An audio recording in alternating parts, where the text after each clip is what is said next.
Here's some ideas you never heard before. Some business secret weapons that we have in store. It's Laura Hodgson, NowCorp CEO, with some action ideas to help your company grow. Hi, I'm Laura Hodgson. Welcome to the Secret Weapons podcast. As a small business owner, we often go to conferences, we hear tips and suggestions, but it's the same thing over and over. And what we really want to hear about is what are those secret weapon tools that a business owner might use to overcome a challenge, to get past an obstacle, to survive when it's hard to grow your business. So as we do this Secret Weapon podcast, we're going to bring you business owners that have amazing businesses, that have been through challenges, that have grown despite adversity. And we're going to ask them to share their stories and share some of those secret weapon tools that they use to overcome challenges, so that as you grow your business, you can do the same. Today, we're joined by Dean Boswell with 13 After. And Dean, tell us a little bit about 13 After. What do you do? Hi, Laura. Thank you for having me. Yes. So 13 After is a multifamily branding and marketing firm. So what we do is we create we come up with the names oftentimes of new apartment communities, the logo, and then all the collateral pieces that they really need to sell their brand. So you didn't think about this when you moved into an apartment, but someone comes up with that brand that made you want to live there. When you started this business, how hard was it? Oh man. So, well, and on one hand, it was easy because this was what I had been doing. I was a marketing director for a company here called Tribridge Residential here in Atlanta. And then I went and worked as the senior marketing director for NCI, which was the parent company of Apartment Finder, and then went and worked at an agency before I started this. So on that note, it was easy because I knew the business really well, but everything else was really tough and just really figuring out how to cash flow. That was the hardest part for us. You know, it's easy. It's interesting because a lot of people say it's really hard to start a business, but I think you're right. I think starting a business is easy, but scaling a business and growing it is really hard. Very. So think back to one of those days when you were beating your head on the table or you couldn't sleep at night. What was keeping you up at night? Definitely late invoices, cash flow, because when you have employees, I don't think a lot of people think about this. When it sounds great to say, I want to start a business, but all of the responsibility that goes along with that and realizing that if something happens to the business, your employees have to figure out what they're going to do next. That is a lot of pressure, as a business owner. It's an awesome responsibility. It really is. And so that kept me up at night is if I don't do this, it's not like before when I had a corporate job. If I do something wrong, I could lose my job. If I mess this up, there are other people who are going to pay for it. And that's, like you said, that's just an awesome responsibility. And that was what kept me up at night. Yeah.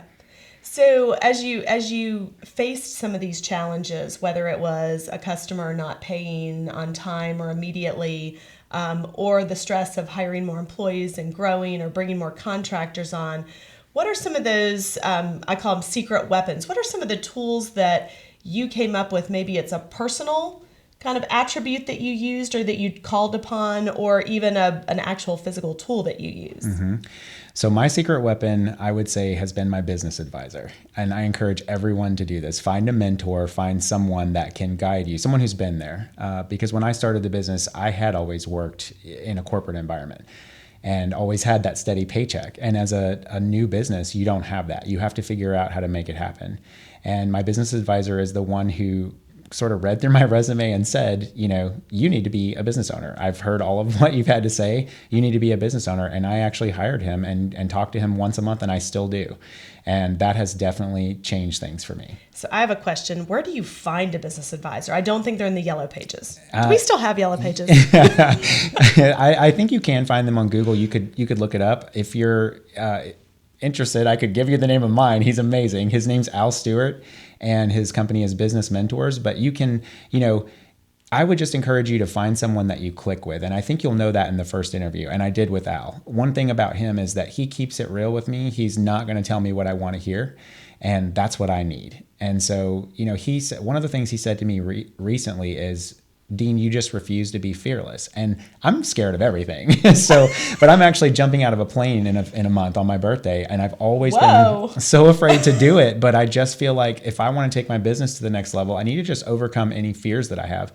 And Al's been a big part of that. And I think even if you can't, business advisors are expensive. It's very customized and they're very experienced. So it is a cost. I look at the opportunity cost if I didn't do it, where might things go? But even if you can't afford to pay one right away, talk to someone that who owns a business and just take them out to lunch or coffee and see what information you can get from them. So it's interesting that you told me that that there are people that's what they do as a business. Because when you first said advisor, I was thinking you'd found a friend. And it's interesting that you brought someone in, and maybe that's a positive that it's not a close friend, right? That can keep it real with you? That is definitely my reason for going away from a friend, because a friend doesn't want to hurt your feelings, and a business advisor is getting paid to not worry about your feelings. The business advisor should be worried about your business and how it's going to be successful. Right. Very interesting. So you've got this advisor and he's helped you. Now you're going to jump out of a plane. We're going to have him back after he jumps out of the plane. So give some examples of maybe just recently where you've gotten your business going and now you are growing.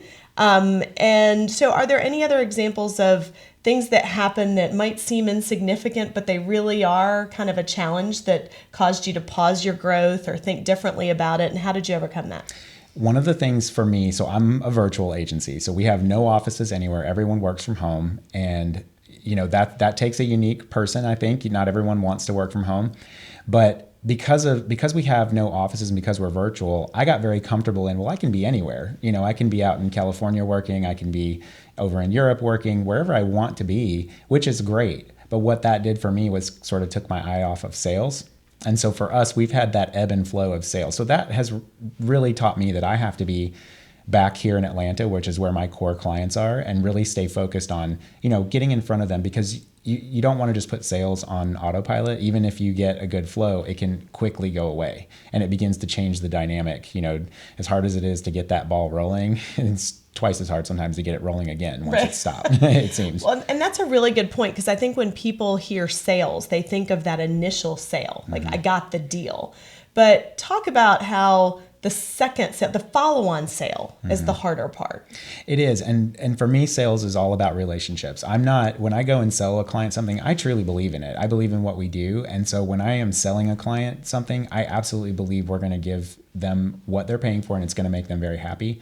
So the second sale, or when you're back, that for me is about establishing a rapport, if anything, and you really want to make sure that person trusts you. And, that you trust them. It needs to be symbiotic for sure. And I think that it's difficult, because if you don't have that personality where you want to go and establish lots of new friends, maybe it's not, maybe business or sales is not for you, Then you have to find someone who wants new friends. Correct. And pay them. And pay them. Yeah. That's right. So you started your business. Now you're growing sales. What's next for you? What do you think is your next challenge? So I'm starting a nonprofit this year, founding it. I actually have a longtime friend from grade school she has a PhD, and she's going to be the executive director. It's very cool. I can't really give the details now, but it's essentially an app that our goal is to give money to Feeding America food banks across the country. So, and I'm hoping to leverage all of my connections with the National Apartment Association, with the Atlanta Apartment Association to really, that's a big focus for our industry is food banks. And so the next chapter for me, as I grow 13 After, keep that growing, of course, but is to, begin to do more to give back. We do work with some charities, but I think once you get a business up and running, absolutely you want to keep it running, but you need to give back. You need to do something to help the community, I feel. Right.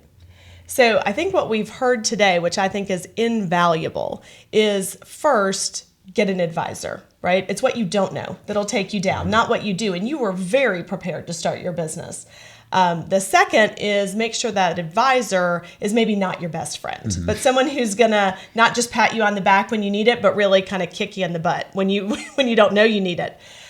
Secondly, what I heard from Dean is never lose focus on your business. It is so easy to get distracted, right? And for you, part of it was the physical freedom that you had. but losing that focus on sales and kind of stepping back could stall out even the fastest growing business, right? Absolutely. And then the third, which I love, is to make sure you're doing well and you're doing good, and find a way to do that at the same time so that they kind of feed each other. Because a lot of people say, well, I'm going to wait till my business is successful and I sell it, then I'll go back and give back to the community. But I think it's amazing that you're doing them at the same time. And last but not least, he's jumping out of a plane.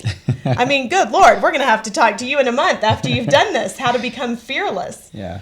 I would love to come back. Thank you for having me. Do you have any parting advice that I didn't capture in our 3? Well, you know, I know this isn't a plug now account, but I have to say again, you guys have really saved us. And so definitely, I think, you know, I highly recommend Now Account, but really getting your cash flow under control and making sure that you see it coming, because you can have plenty of money in the bank one month and it just goes quickly. And if you don't have that money coming behind it, you're going to be in trouble. Yeah. Well, thank you, Dean. And for those of you that don't know, My Business Now account is a payment system that allows you to get paid immediately in a way that feels like taking a credit card. And so I have the luckiest job on the planet because I get to work with really cool clients like Dean that are really the heroes of our economy, because they're out there growing and they're creating jobs. And at Now Account, we just exist to help them do what they do and do it better. So with that, we'll say goodbye, and we'll look forward to seeing all of you next time on the Secret Weapon podcast. Thank you for joining us today. For more Secret Weapons podcasts, please join us at nowcorp.com.